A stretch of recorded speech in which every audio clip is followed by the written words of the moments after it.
Not easy. You go first. Yeah. Will you do it?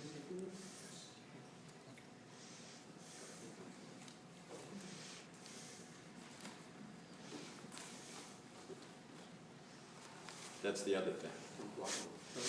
We all need our glasses.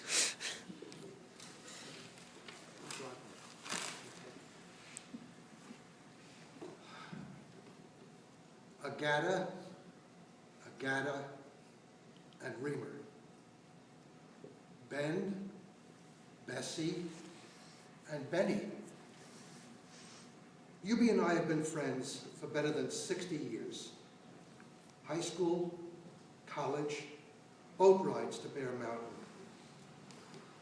Patchogue, Bay 7, Bay 1, Coney Island, Brighton Beach, Fire Island, and card games. I can go on and on. Somewhere along the way, we discovered our link. Benny Reamer was married to Bessie Reamer, sister of Ben Agata. We were friends before we had relatives in common. It was always good times, especially at our Friday night penny and two poker games, mostly at Yubi's apartment. One night, we were about 18, and the game broke up at about 11 p.m. Someone suggested that we go to Philadelphia for a cup of coffee. Anyone here who knows my mother, Esther, knew that if I called home, I would be told to come home immediately.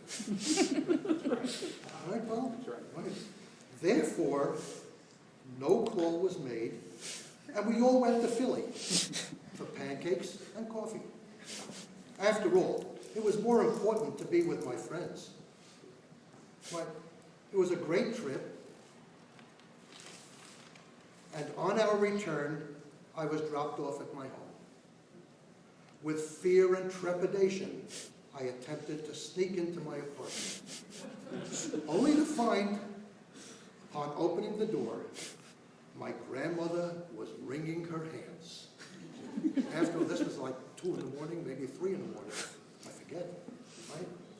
My mother, frantically thinking the worst had happened to me, and my dad was sitting on the telephone calling the hospitals.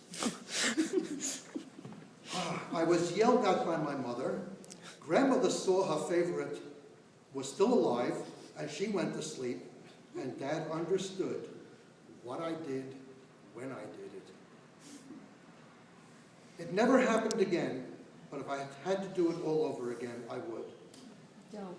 Being with Yubi, Wally, Stan, Marvin, Dave was more important to me than the anguish I caused. Thank you, Hubert, for all you have done for me and my family over all the years. I will miss you every day for the rest of my life. My condolences to Randy, Karen, Adam, Ben, David, and all the rest of Hubert's family and the extended family. Amen.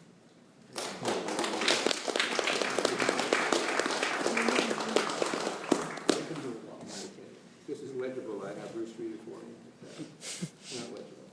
Have Anyway, them come to the, so we can hear you. evidence they don't hear me. It's hard to condense 63 years of. You can maybe once a year. I can tell jokes, but I can't read. Come on, babe. Anyway, it's hard to condense 63 years of friendship into a few minutes. I met Yubi when I was in my teens through a mutual friend, Stan Israel. And we've been friends ever since, obviously. I always remember it. This is just a continuation of the theme of how good-natured he was. You want my glasses?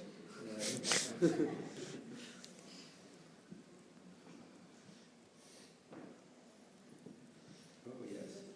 You had always had a serviceable car. I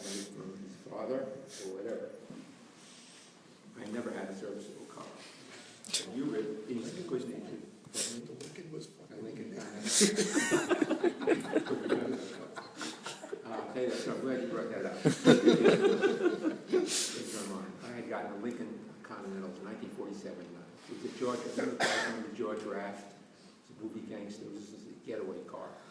It was like 4 million pounds, it was all armored and stuff. Unbelievable. And the guys were taking me to New York for my bachelor party. Okay, this is like 1927. A long time ago.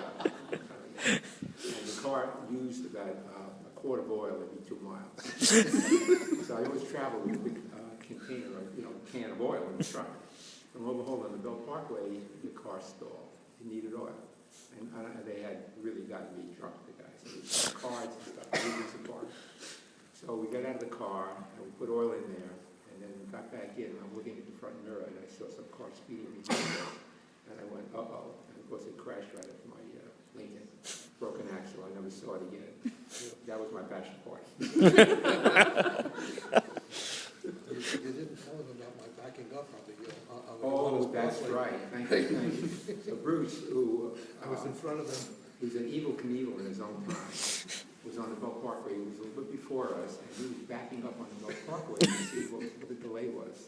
And you don't do that. You don't back up on the Friday. Even if you're not from Brooklyn, it's like LIE. Okay. So Bruce, that's right. Without a helmet. Yeah, that's for sure. Yeah, so, but anyway, Hubert being as good natured as he was, did all the driving. I never had a car really until I was 20. So he drove us, Bruce too drove also. We double dated every Saturday night for like 4 years. And he never minded. I mean, this is a continuation of the theme about how beneficent he was, how generous he was, and just continuing all those days. Pardon me, I'm trying to decipher this. That's an accountant's Oh, handwriting. yeah. That's true. The genes of generosity, I think, were transferred to him like that. From his parents. And in Gene, every time we used to go up to his apartment on the 6th floor, right? Nobody offered you a glass of milk and a cookie. It was always roast beef and shrimp. That was a de rigueur. Roast beef and shrimp. Is that right? Yep. So, and it just transmitted right down to him, and he was also, right, immensely generous guy.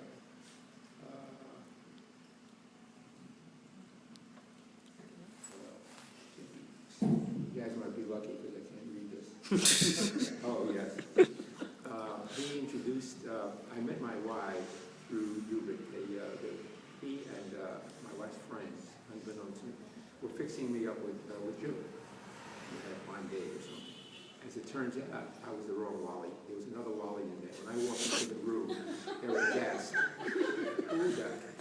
Effing is that guy. Is that true? Well, we worked it out. June didn't know the other Wally at all anyway, so I worked it out. And look what happened. She never forgave Hubert ever again.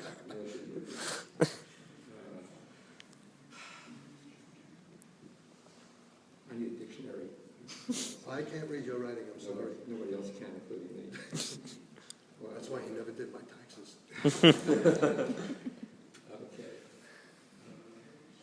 We used to, the best things after the Saturday night dates, as Lucy alluded to, was our midnight snacks at Joe Yee's Chinese restaurant in Brooklyn, having lobster rolls at Joe Yee's.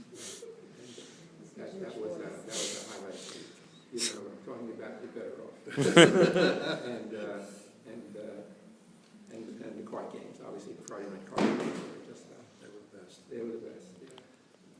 So, okay, I know you're looking at your watch. No, I'm I'm my getting- glasses. oh, I gotta keep going. Yeah. Maybe you can help him outside.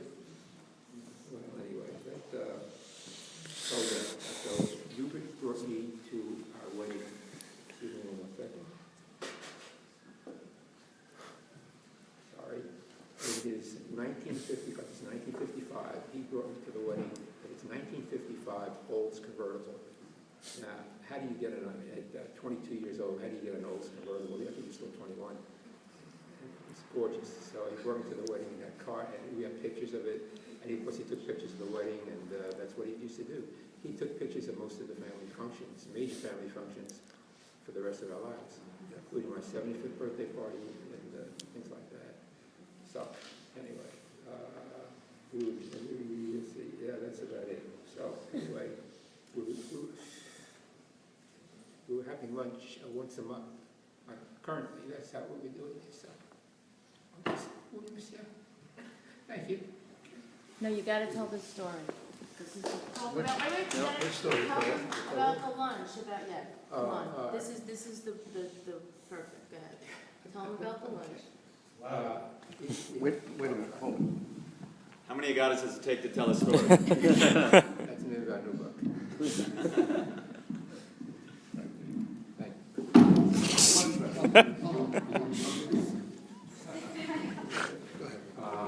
So once a month we'd have lunch, and you was telling me last time we had lunch a couple weeks ago, that the toll went up on one of the bridges from Staten Island to New Jersey to $12. So, which is more than a lunch. Lunch was $10. The toll's enforcement. So I said, Hubert, I know it's tough for you. These guys are on fixed income, blah, blah, blah, blah. I got extended family to help out all the time. I mean, he had crying a lot. Yeah, here it is. There's a living truth. I said, Hubert, you know what? I'm going to leave the tip. I'll be the tip from now on. Try to offset the high cost of the tolls. Which is fitting, because now you left the tip.